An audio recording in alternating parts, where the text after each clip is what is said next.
I'm sort of waiting for those two boxes to disappear, and then I think we're live. I don't know.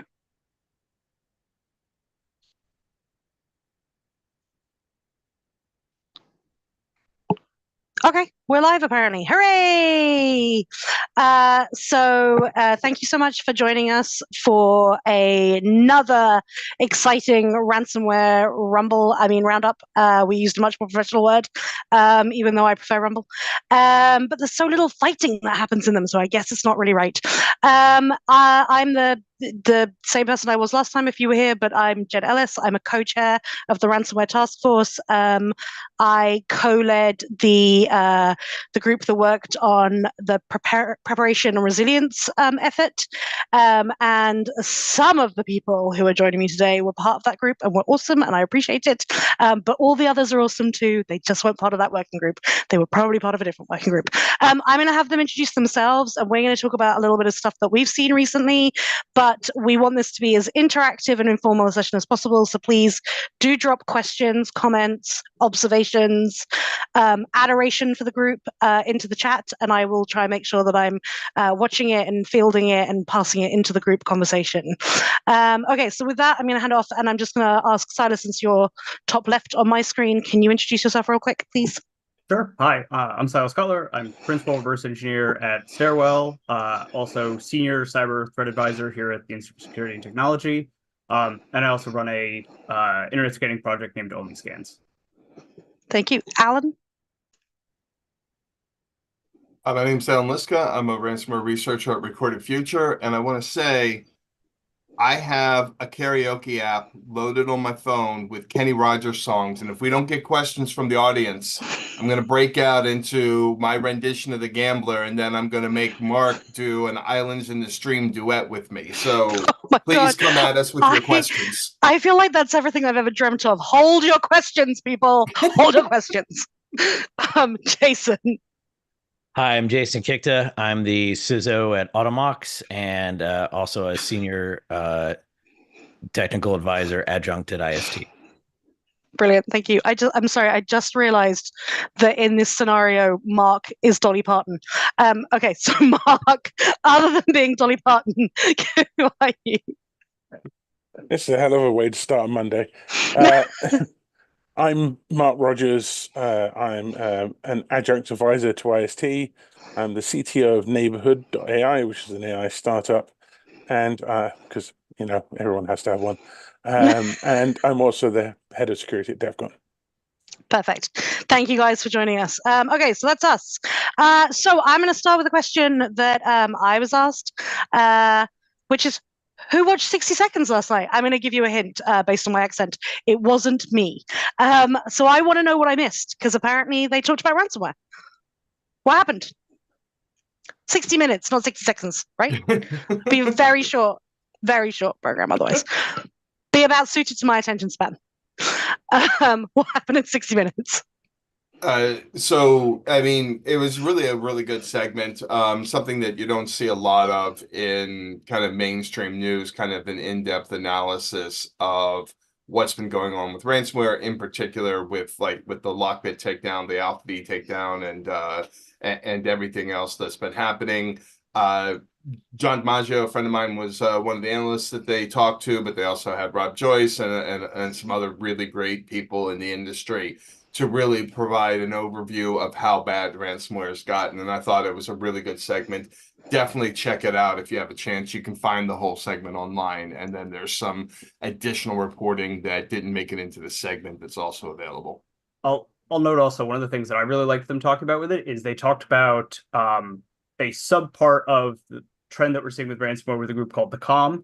And researcher Allison Nixon chimed in with a huge amount of information about how ransomware also has shifted from being, I guess, what we used to sort of traditionally think of as, international problem where we have actors coming from foreign countries conducting attacks on others, to where we actually have young adults and teenagers from the United States, Canada, UK participating with some of these groups like Black Cat and Lockbit, which have been tracked for years, in order to also facilitate carrying out these attacks. Yeah. So definitely a shout out to Alison. I think one of the things for me that this put the final nail in the coffin is that actually the sophistication of ransomware affiliates is really not necessarily that high. The comm kids that Allison was talking about are literal teenagers. That means ransomware is literal child's play. And that's a Let's see pretty what you've strong got there. signal to us in terms of what we need to be doing to stop this, and also gives us an indication of where new affiliates are being sourced from, and potentially some ideas about how we should kind of redirect some of our disruptive operations. Oh, say more about that. Well, so a lot of the historic ransomware disruption has been kind of a whack-a-mole game. You find the leaders of a group, you go after the leader of a group, maybe you can do some arrests, maybe you can't because they're in Russia or some other country that's, providing them with sanctuary. But the problem with all of these groups is it's such a lucrative operation. The moment you take out one leader, the conveyor belt just puts another leader in place. And so if you want to have an effect, you have to be able to have a wide-reaching effect and hit a whole bunch of different sectors. I think this is why the Lockbit takedown has been so much more successful than a lot of the other takedowns we've seen historically, because they hit affiliates, they hit the reputation of the group, as well as hitting individuals. And so I think when you start to look at domestic teenagers who are involved in this is something right within our reach. These aren't people out of reach in Russia. These are people that we can potentially reach into, and we can start sowing discontent, and we can start bringing down the hammer of law on them to give them the idea that if they start playing with these big things, they're going to get burnt. Okay, but like going back to your whack-a-mole argument, if you're taking out low men, and to your point, they are literal children, is that really going to make a big impact? So it's about discouraging the next generation from going to that. You're not going to stop criminals from crimming. Like, it's just like... No, I heard all we need to do is ban payments, so they're all going to get honest jobs. That's what I heard. But what you want to do is you want to make it painful and make them understand that they've got a target on their back if they do that, especially if they do it domestically against domestic assets. And I think this is a whole new opportunity for us to go after. I mean, I don't know how many people know, but the majority of the Las Vegas hacks that happened recently were affiliates that were part of COM. So these, again, are these domestic teenagers attacking major domestic corporations. This feels much more reachable than sort of, some random Russian guy sitting in his housing block way out the reach of any domestic law enforcement. So basically, will no one think of the children and putting them in prison? Yeah, Close well, brackets. I mean, I'm not You gotta arrest them necessarily first. saying they should be put in prison. I've never been pro throw kids in jail, because all you do is create better criminals. But these are people that we can reach out and touch and influence, and that means we can actually perform quite a wide range of influence operations against them to try and drive them away from the paths that they're going down. Okay, fair enough. I think go ahead. puts us in an interesting position because it takes away some of the arguments about why this problem has been so challenging and intractable over time, right? Is that these are actors operating outside of our jurisdiction. They're very sophisticated, right? So they're not sophisticated. There's a, significant amount within our jurisdiction or the jurisdiction of close allies and partners. So now is kind of the time to put our money where our mouth is and, make some arrests. And again, I'm with Mark.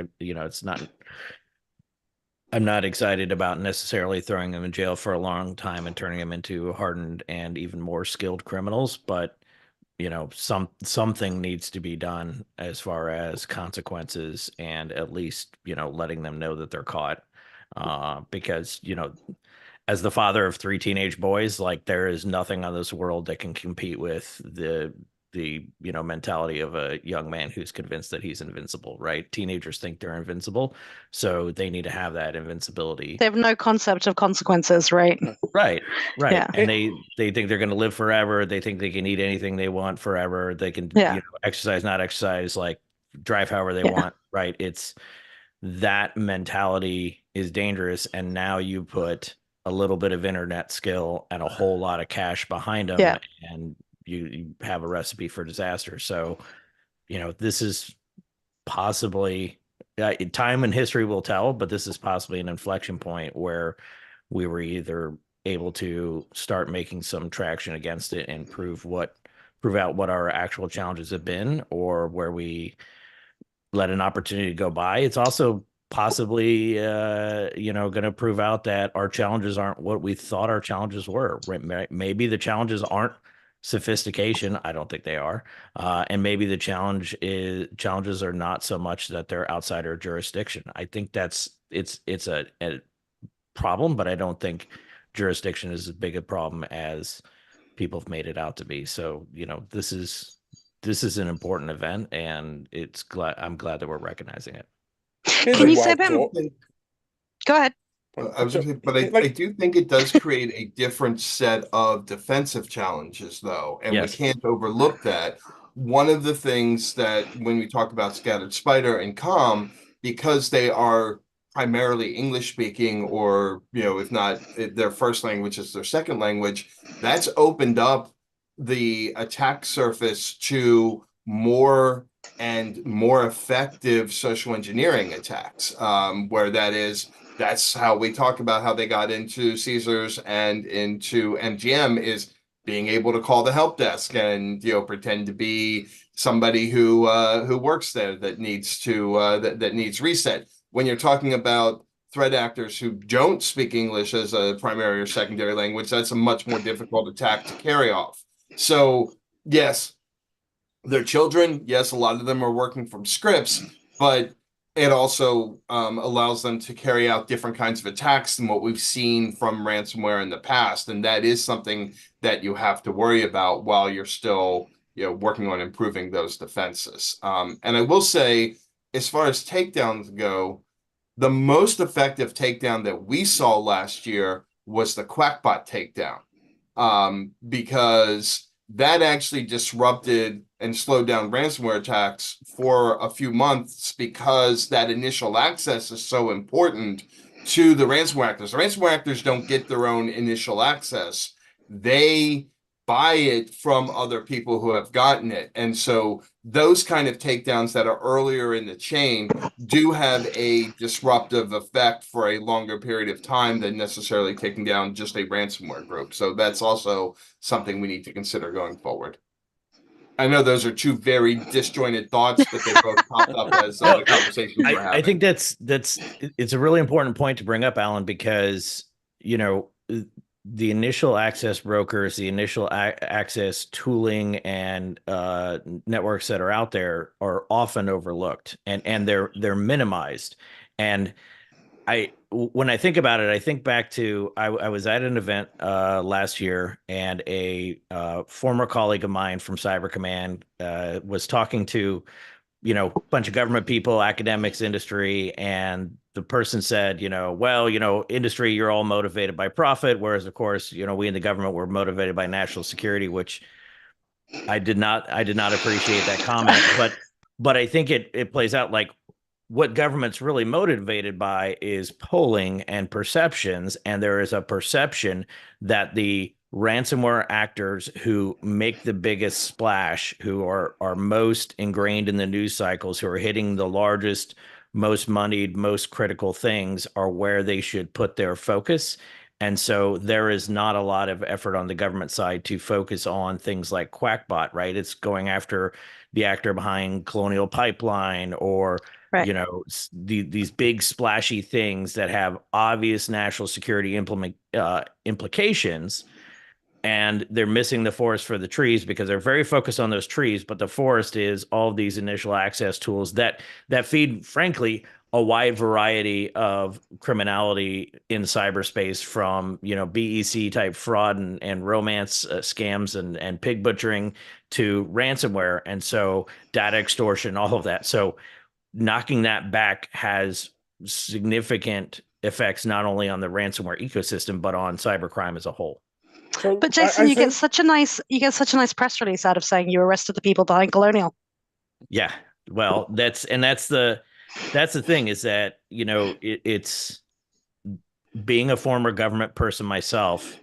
I am very hard on the government because I had to listen to that stuff, and I had to defend that sort of these sort of arguments for years. And so my answer to them is, if you want to be a silent professional who's not in the news, who's does your work in secret and gets a lot of trust and a lot of authority to do things that no one else is legally allowed to do, then the trade-off is, like, sometimes your work appears thankless and you have to sit down with a Congress member and very slowly walk them through why this was actually the better thing to do in the long run than that one. Yeah. All right, Mark, I'm sorry, we keep cutting you off. I'm used to it. So first of all, wait, let me get my tiny violin out, baby. So first of all, I don't want to dismiss the Quackbot takedown too much, because I think it was excellent, and I think taking out large tools like that in the ecosystem is excellent. But toolers are going to tool, and as long as we've got low-hanging fruit in infrastructure and low-hanging fruit in our human processes and low-hanging fruit in other technical processes, they're going to find it. And that's what they've been doing for a long time. And so we need to be a little bit more broad in some of the things we do. Take down the Quackbot, but also take down some of the other low-hanging fruit and things they go after. That's why I like the Lockbit takedown, because they went after the ecosystem around Lockbit as well as just Lockbit. And as we're seeing months later, Lockbit is struggling to come back, and they, there's rumors of rebrandings and various things happening, but there's nothing as substantial as before.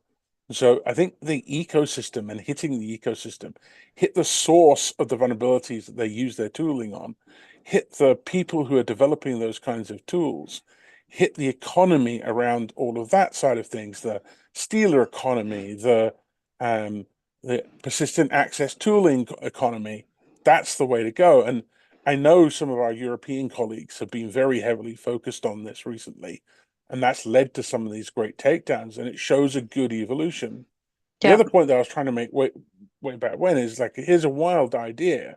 We had success in reducing some of the zero-day exploits going out into the market space by creating things like bug bounty programs, by creating incentives that gave the people who are going to do this and have the skill to do this to have another channel in which they can produce this stuff.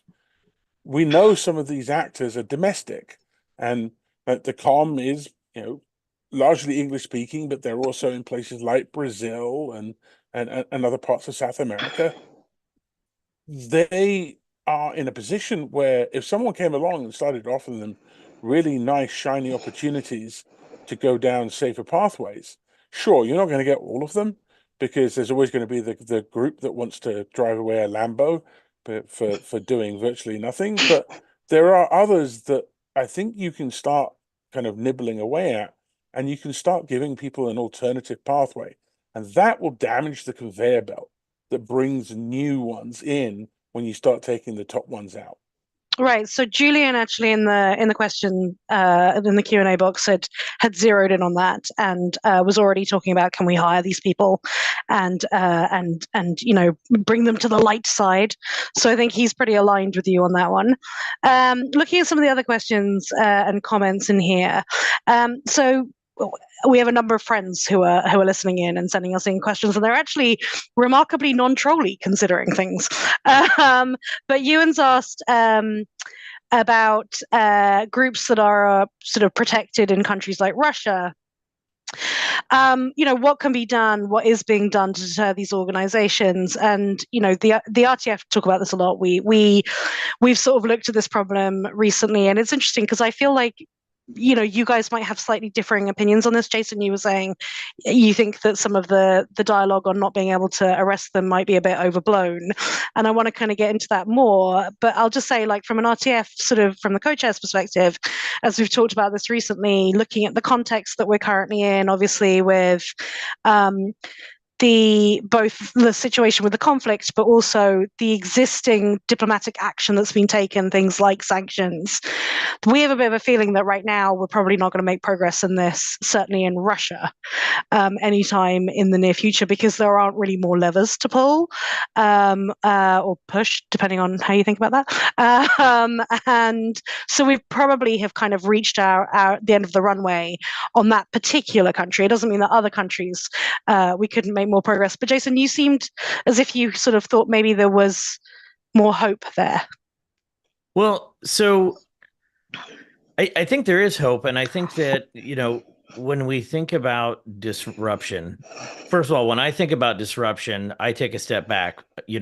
I served a couple tours in Afghanistan. So my optimism that disrupting an adversary who is highly motivated to spawn new heads and persist in a fight with you over the course of decades is pretty low, right? Like that's you are trading space for time when you take disruption activities. Essentially, it is a holding action.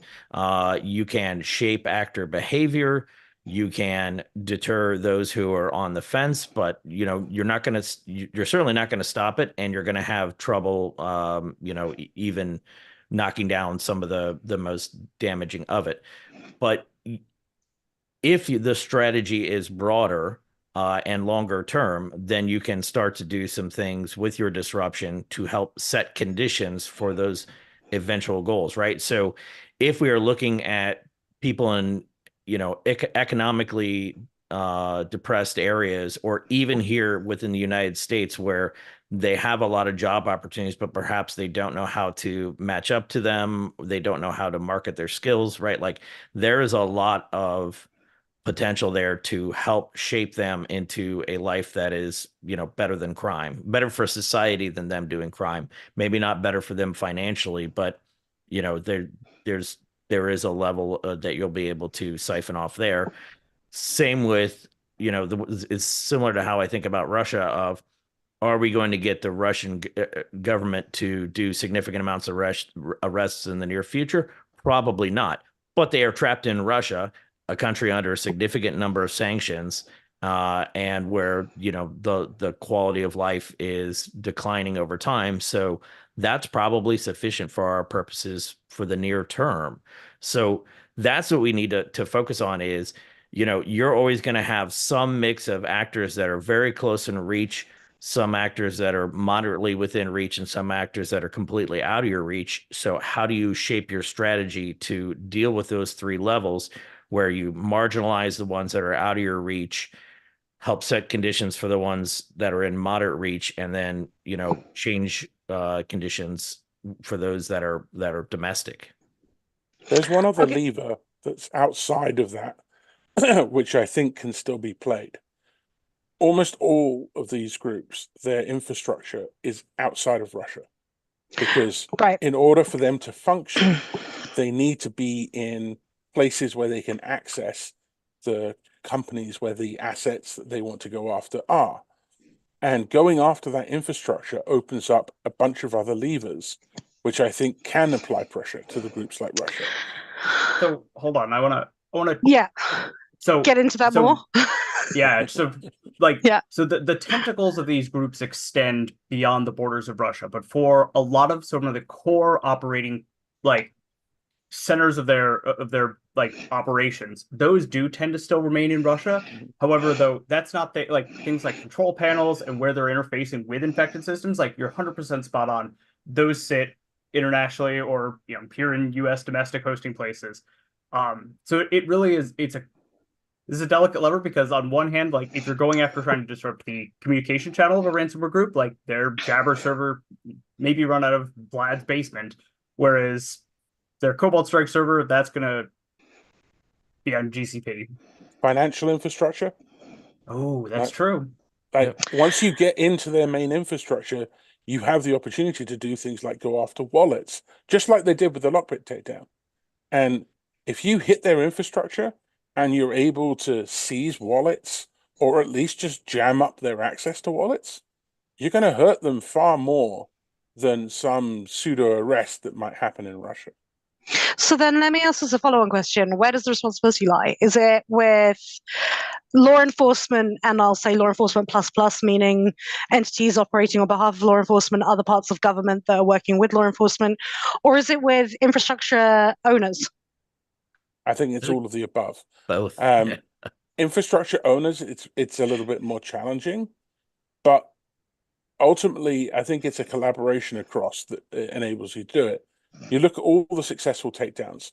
There's multiple law enforcement groups working together across nation borders to make sure things happen, and it's private sector companies working with them to facilitate what they're doing.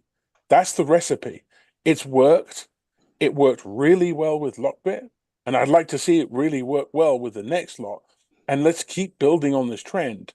When you grab infrastructure, sweat it, get all the wallets out of it, get the affiliates out of it, chase the affiliates down, because all of that is turning the entire ecosystem more toxic, and that drives people away. And I think, I mean, to drive that point home, I think that the other ransomware task force, the global ransomware task force that President Biden set up, has been really effective in getting countries to share information and make it easier to share the kind of intelligence we need to do those takedowns. So we've seen arrests in Poland, we've seen arrests in Romania and South Korea, largely because these countries are easier able to share this intelligence and pull these threat actors that aren't in Russia and aren't in other harbor countries, which is a new word I learned last week. I'm very excited for that.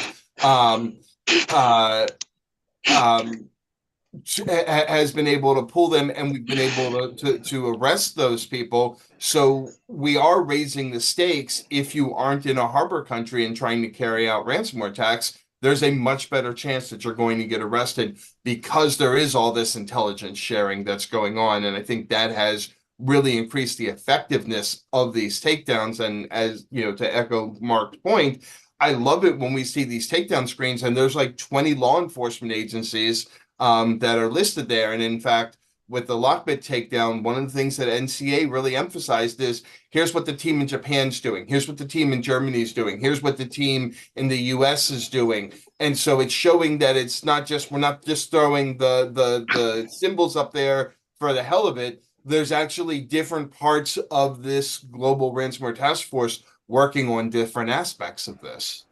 Yeah, that's awesome. And you've opened the door very nicely there for me to ask one of the questions that's in the Q&A chat. In fact, I'm going to put two questions together here. So Eli asks, given that we are not harbor nations, harbor countries, the UK and the US, why are we not seeing more arrests of these domestic threat actors that are joining up and participating in these efforts? Is their OPSEC that good? Do we have legal barriers? What's going on? Are we turning a blind eye to focus on the foreign Johnnies? Like, what's happening here? Well, why no more arrests? I'll say that, Canada, the RCMP in particular, has done a fantastic job of this. I think in the last 2 years, there have been 6 arrests in Canada, and there's only 7 people that live in Canada. So, apparently 6/7 of the country is carrying out ransomware attacks. And the last one is they're riding around, riding around. Yeah, I think but in all seriousness, RCMP has done an excellent job of finding these people and arresting them. But I do think people need to understand that even when they are located in the US and UK and other places, building a case and carrying out an attack or carrying out an arrest takes time. We want this done correctly and legally. I want drone strikes for everybody, but that's why they don't put me in charge of law enforcement. The right thing to do is to do this the right way, and that unfortunately takes time. I think the arrest of Scattered Spider just a couple of months after, or the one Scattered Spider actor just a couple of months after MGM and Caesars is really fast, but it doesn't feel like it because we're used to Law and Order, right? Like, in the first 30 minutes of Law and Order, the bad guy gets arrested, and then in the second 30 minutes you have the trial. That's just not how law enforcement works. And I think I don't want to hear this. I don't want to hear this from you. This is how I'm things sorry, work. man. I know. I know you hate to hear that you've been lied to for 20 years by Dick Wolf, but yeah, it takes a while. And while I think everything is moving quickly with these kind of things, I realize it can seem slow to people who haven't worked behind the scenes. I don't know. I'd like to hear what everybody else thinks. Outside of the jurisdictional challenges of actually taking a case from evidence and actually putting it to trial, I think there's two root problems. One is, their OPSEC generally is pretty good. There's a lot of instruction out there. There's a lot of guidance on how to do these things relatively covertly, and there's a lot of tools to support them in doing that. The other thing is, I think historically we've not been very good in sweating the assets that we capture. We tend to play more of a whack-a-mole. We blow up the infrastructure that we come across. But if you look at what we did differently with, say, Logbit, we spent a lot more time gathering intelligence from the assets we gained, and that's led to several hundred affiliates being put into the crosshairs, and additional work going on from NCA and others to turn those crosshaired affiliates into real people to prosecute. That, to me, is the future of this kind of work. If we sweat the assets we gain, that gives us an upper hand in identifying who they are and breaking their OPSEC. That opens the door to more prosecutions. I will just say as an aside, I'm really loving all this appreciation for NCA and for RCMP, who, in my experience, are both pretty stellar and hyper engaged on ransomware. So I am very much enjoying the fact that they're getting props here, very deservedly so. So Matthew asks, hey, so before we had domestic affiliates, we had plenty of really hardcore cases of attacks against, domestic assets or organizations. Is going after the domestic affiliates really going to do much? We're focusing on them quite a bit, but if we take them out of the equation, aren't we still going to have a big problem with overseas attackers? My sense is that pound for pound, the majority of groups and affiliates are still foreign. I think this is a matter of what we, where we are right now, we want to nip it in the bud, right? Because if people get the sense, right or wrong, but if they get the sense that they can operate with impunity in the United States, in Canada, in Great Britain, and then get the notion in their heads that they're going to, that they can join in this as well, then we have an even bigger problem. We start to have more significant scale issues.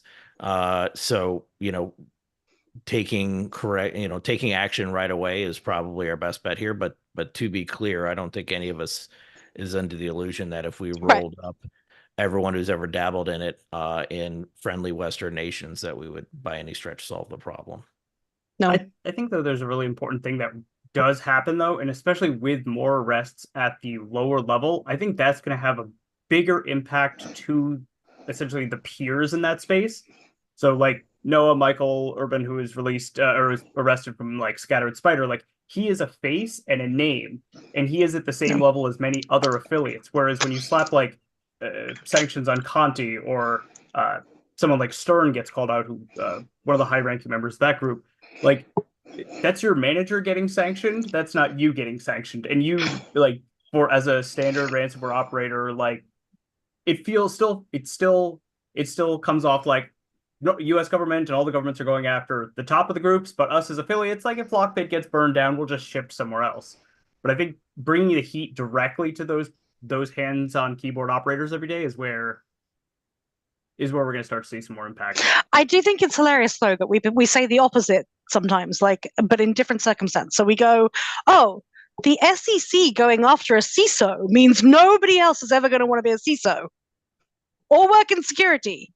But in this case, we're like, oh, the fact that they're going after the bosses means nobody's going to care. It's fine. So follow our advice if you can. We'd like to have all the things all the ways. Okay, back to the questions we've got. Sorry, go ahead. Oh, no, carry on.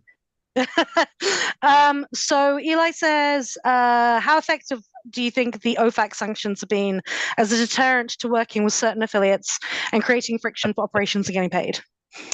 Everybody loves the OFAC sanctions, right? They are 2 thumbs up, super effective. They've done so much good.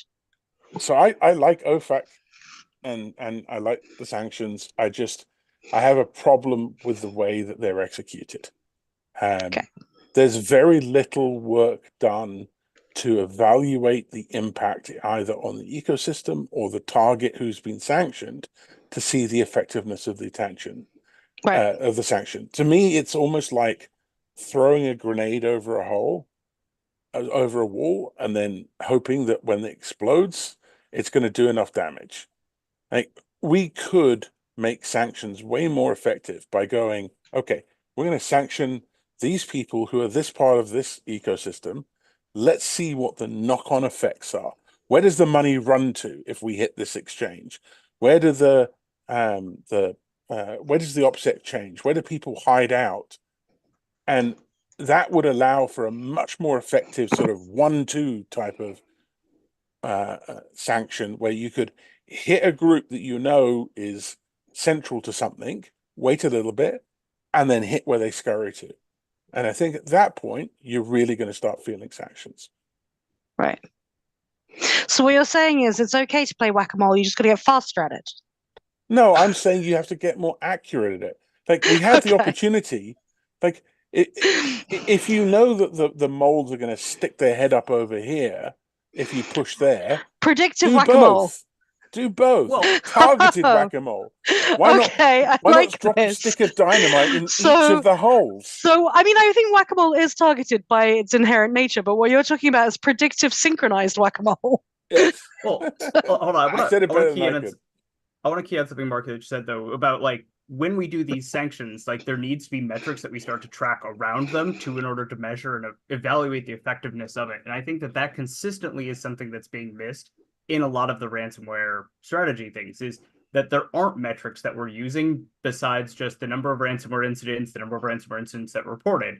And, like, because that's kind of the only 2 big dimensions that we've been applying to a lot of these, because we can evaluate based on looking at data leak sites from ransomware actors and comparing what we're seeing from reported victims. But for things like sanctions, like, there needs to be more, and there needs to be more tailored metrics that apply to what those groups are doing that are measured and trackable going forward. Yeah, what Mark is proposing is a more sophisticated game than the 2 that we perceive today, right? Right now, we perceive 2 potential games. There is the game of we knock it down as fast as we can see it, in which case we are going to be sending a strong signal to these actors how we are seeing them and what we're keying in on, and they will be able to adapt rapidly. So we avoid doing that, which is good. On the other hand, we have what we're actually doing today, which is these massive, tailored, bespoke, artisan, be all, end all, marquee placard, this is one of this year's big takedown events that are a little too slow to have traction against what we're dealing with. What we need is a middle ground, right? Because the long-term success of this fight is where we turn it into something routine. A bank robbery happens in the United States, and I would presume in Great Britain or many other countries today, and no one really cares. Like, it barely makes the local news. It's usually, a couple $1,000s cash out of the till that the cashiers have access to, or the teller has access to. Like, you can't take a lot of money, and it's become a rather routine thing because we have systematically shaped it. We'll need slightly different strategies for ransomware, but we need to eventually make this fight routine. And in order to do that, we need data, we need testing. And so that is what we have not done, which is a focused, determined, planned effort to, see where we're driving them and see what stimuli they respond to, and, different ways to, shape their behavior to where, again, we're not going to eliminate it, but we need to bring it down to a dull roar. And that's the game we're not playing today. Silas helpfully provided that 2,500 is the average bank robbery amount, and I love the fact that he had that information at his fingertips. Fantastic. All right, so we've spent a lot of time talking about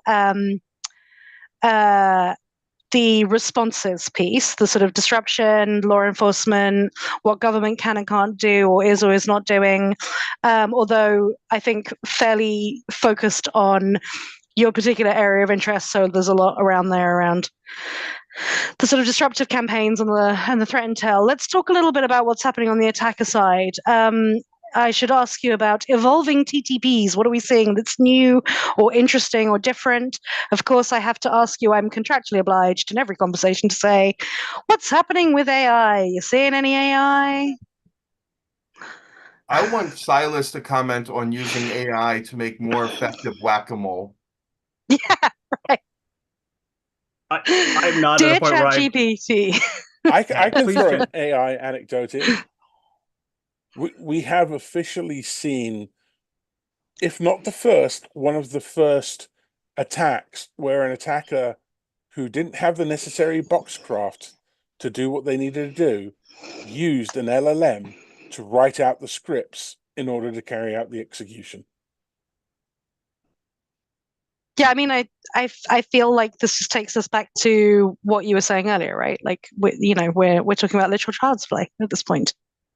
Yeah, and it's interesting, right? Because the initial tooling that a lot of these actors use is cheap, right? It's I watched one rather significant actor buy all of his tooling for $1,000, right? Here's all the tools you need, guides, like step-by-step how-tos, $1,000, easy, right? And so while using an LLM to bridge a knowledge gap reduces that barrier of entry, right? We're still not talking about significant sums of money given the potential payoff. So it hasn't really started to move the needle yet.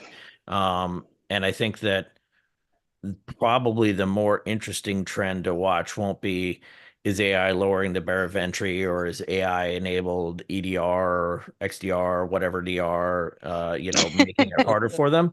It's really going to be the evolving tool sets and the knowledge necessary to keep up with changes in technology, right? The vast majority of groups and affiliates out there today could not pull off something like what we just saw Midnight Blizzard do against Microsoft in, playing with like Azure service principles and that sort of thing on the back end. So like and I'm not saying cloud is the be all end all answer, but like a lot of these are traditional on-prem Active Directory, Mimikatz, the golden ticket, like sending out a pushing out the ransomware via GPO, like very, decades old stuff. Right. And it has, because it works. It works. It does. And it like, works. Why make your life more complicated or difficult than you need to?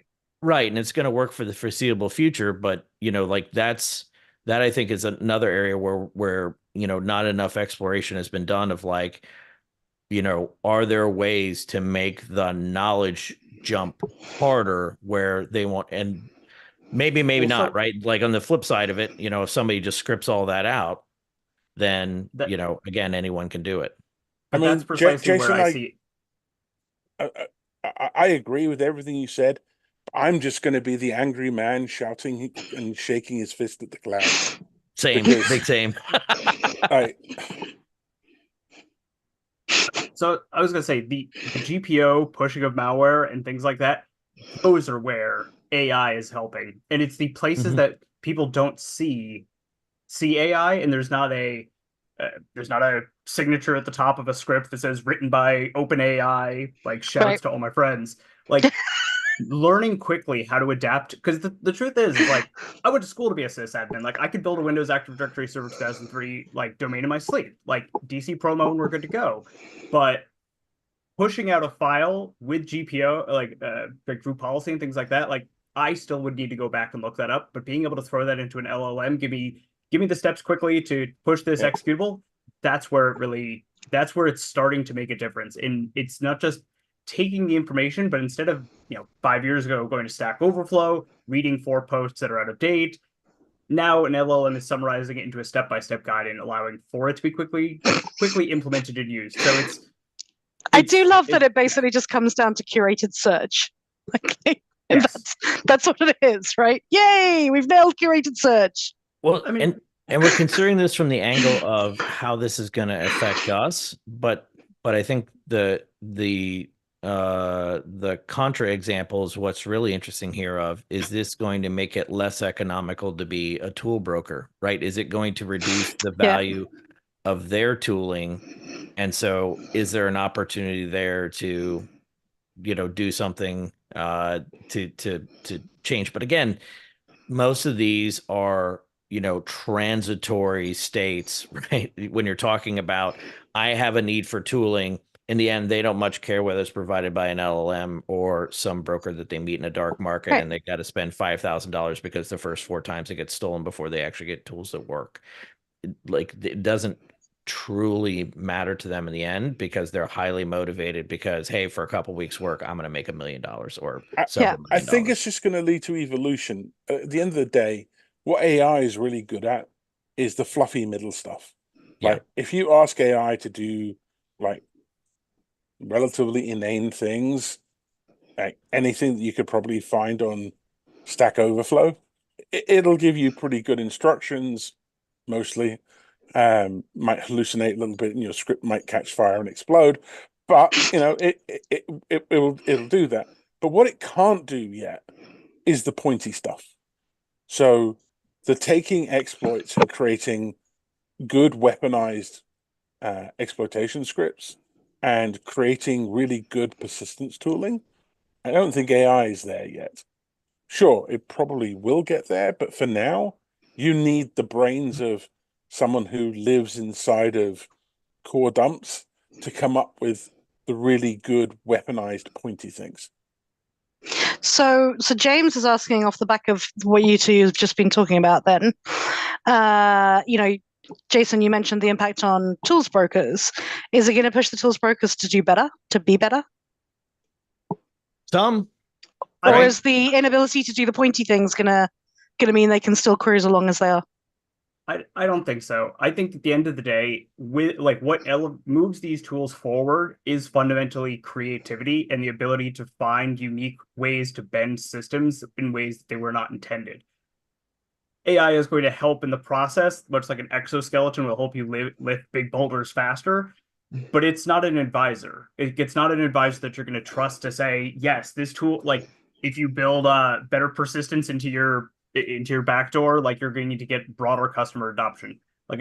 It's not going to do that. It's just going to help you lift faster. Imagine you have someone who's got a really great idea in terms of exploiting a system, but they lack the craft to turn it into an actual exploit. And they go to an LLM. That sounds like a really dangerous cocktail.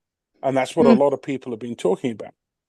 But the reality is, they also lack the ability to audit what comes out the other end because they lack that craft.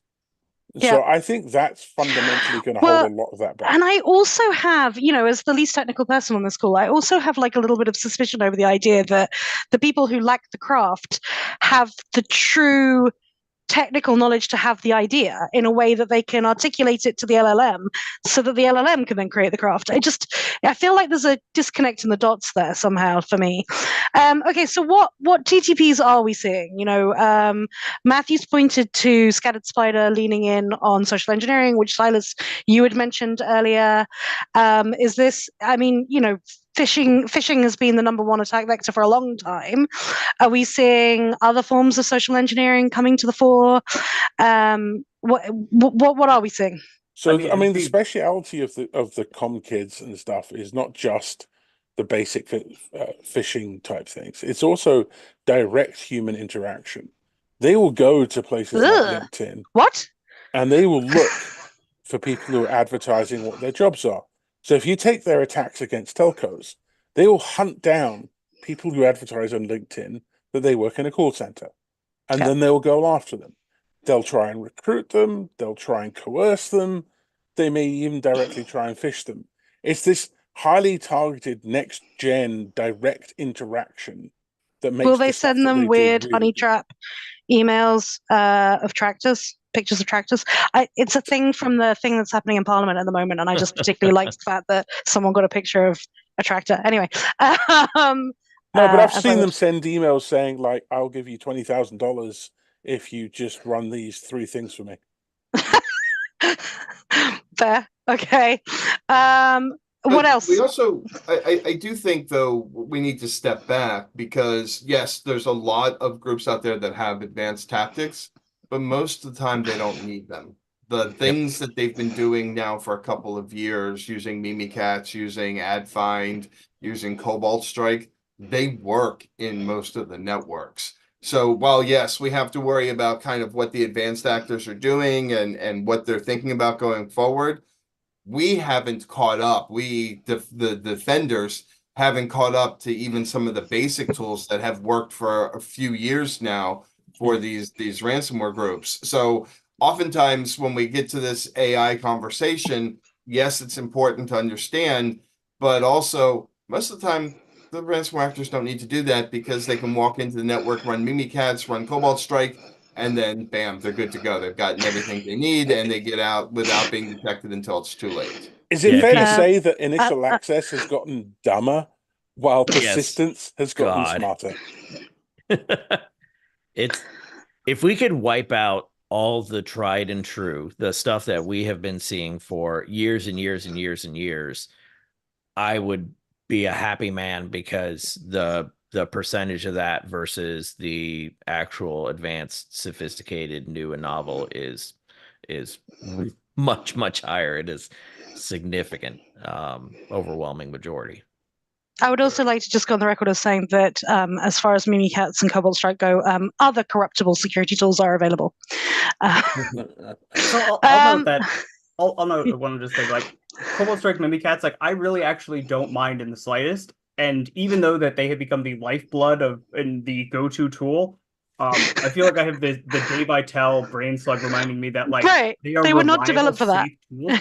Well, they're reliable and safer tools, and like I would much rather an actor use a safe, reliable tool when conducting an attack than some user land thing that's never been audited after ChatGPT generated it.